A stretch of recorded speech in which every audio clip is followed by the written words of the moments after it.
ಕುಲೋದ್ಧಾರಕ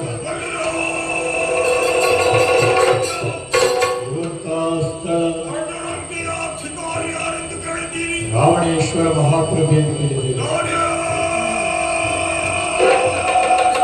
ಬಂದಂತ ಕಾರ್ಯ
ಅವರಿಂದಲೇ ಹುಟ್ಟಿಕೊಂಡಂತಹ ದಶಗಂಟನಾದಂತಹ ನಾನು ಈ ಪ್ರಪಂಚದಲ್ಲಿ ಅನೇಕ ರೀತಿಯ ಸಾಧನೆಯನ್ನು ಮಾಡಿದ್ದೇನೆ.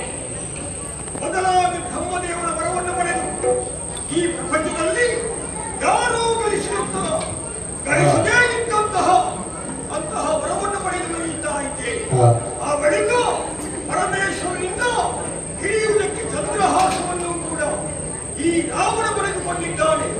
ಆದ್ರೆ ಏನು ಮಾಡುವ ಹೇಳಿ, ಮೂರು ಲೋಕದಲ್ಲಿಯೂ ಕೀರ್ತಿಯನ್ನು ಗಳಿಸಿದಂತಹ ರಾವಣನಿಗೆ ಒಬ್ಬರಾಗಿ ಹೆಣ್ಣಿನಿಂದಾಗಿ ಎಲ್ಲವನ್ನೂ ಕಳೆದುಕೊಳ್ಳುವಂತಹ ಪರಿಸ್ಥಿತಿ ಬಂದೊದಗಿದ್ದಲ್ಲ.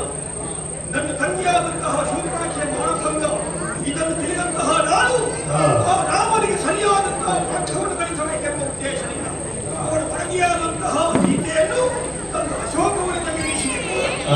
ವಿಷಯವನ್ನಾಗಿದ್ದಂತಹ ರಾಮ ಸೇನೆಯನ್ನೆಲ್ಲ ಜೊತೆ ಸೇರಿಸಿ ಈ ಅಂಕಿಗೆ ಬರುವುದಕ್ಕಾಗಿ ಅಗಾಧವಾದಂತಹ ಸಮುದ್ರಕ್ಕೆ ಸೇತುವೆಯನ್ನು ಕಲಿತು ನನ್ನನ್ನು ಯುದ್ಧ ಮಾಡುವುದಕ್ಕೆ ಪ್ರಾರಂಭ ಮಾಡಿದ. ನಿನ್ನೆಯ ದಿವಸ ಅದೆಷ್ಟೋ ಮಂದಿ ವೀರರು ಸಮರಾಂಗಣದಲ್ಲಿ ಅಳಿದು ಹೋದಂತಹ ವಾರ್ತೆಯನ್ನು ಕೇಳಿ ಮಡಗುತ್ತಾ ಇರುವಾಗ ನನ್ನ ತಮ್ಮ ಕರಾಸುರ ಮಗನಾದಂತಹ ಮಕರಾಕ್ಷ ನನಗೆ ಭರವಸೆಯ ಗುರಿಯನ್ನು ಮಾಡಿ ಯುದ್ಧರಂಗವನ್ನು ಸೇರಿದ್ದಾನೆ. ಅವ ಹೋದ ಮೇಲೆ ಯಾವ ಕೆಲಸವೂ ಆಗುವುದಿಲ್ಲ. ಹೇಳುವುದಕ್ಕೆ ಸರಿ ಸಾಧ್ಯವಿಲ್ಲ. ಅದೇ ಭೂತವನ್ನು ಹೇಳಿದ್ದೇನು ಮಕರಾಕ್ಷ ಮಡಿದು ಹೋದನೆ.